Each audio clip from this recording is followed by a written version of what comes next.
Why isn't my sliding scale offer working? Why are people not paying very much, or why are people not responding? Hi, this is Mark Silver with Heart of Business, and offering things on a sliding scale or a pay what you want basis is not inherently wrong. There's actually a lot of beauty in it. We have a version of that we do throughout most of our business. But there's a number of problems with it, and I want to explore one of them that really trips people up in surprising ways.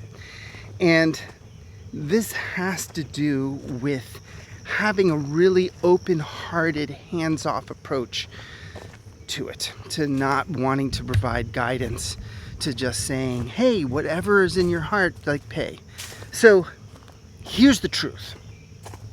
This culture, Western culture, does money horribly, toxically, terribly, painfully. And just about anyone in this culture has money issues. Whether you're poor or you're rich or somewhere in between, you have different issues, but we all are emotionally wrung and caught by money unless we've done some healing work, and often a lot of healing work. And so when you have a really open-ended, open-hearted approach to sliding scales or to pay what you want, what happens is that people don't know what to pay. They don't know what to pay. They want to give you money. They want to support you, like the vast majority of people have goodness in their hearts and generosity, and they want to see you supported. And they are also facing their own struggles and needs around money. And it's a little overwhelming. It's a little overwhelming. And most business owners, many business owners that I've seen take on this kind of open-hearted approach, there is the high intention of, this is what I want to do. I want to make it accessible to people. But there's the low intention, if you will, of, I've got money issues. I don't know what to charge. I'm not going to deal with it. I'm going to make my clients deal with it. It's really, in some ways, just a dumping of their own money issues onto their clients and making their clients deal with it. It's a little embarrassing when you see this. It's a little hard to see this, but it's really refreshing to see the truth, because then you can remedy it if this is something that happened to you. Because when we do that, when we just dump our money issues on our clients, what happens is they hit their own money issues. They don't know what to pay, and often their own needs and their own fears about money are what come to the forefront, rather than the generosity of wanting to help you, which is absolutely there. But they've got bills, and they're like, okay, well, they didn't specify. I guess it's okay if I really take care of myself financially first. And so they'll pay very little. Or the decision making is so painful and so fraught that they won't decide at all. We were having this conversation in the learning community recently on a coaching call with someone who was proposing, the same kind of approach. And when I mentioned this, everybody started nodding their heads.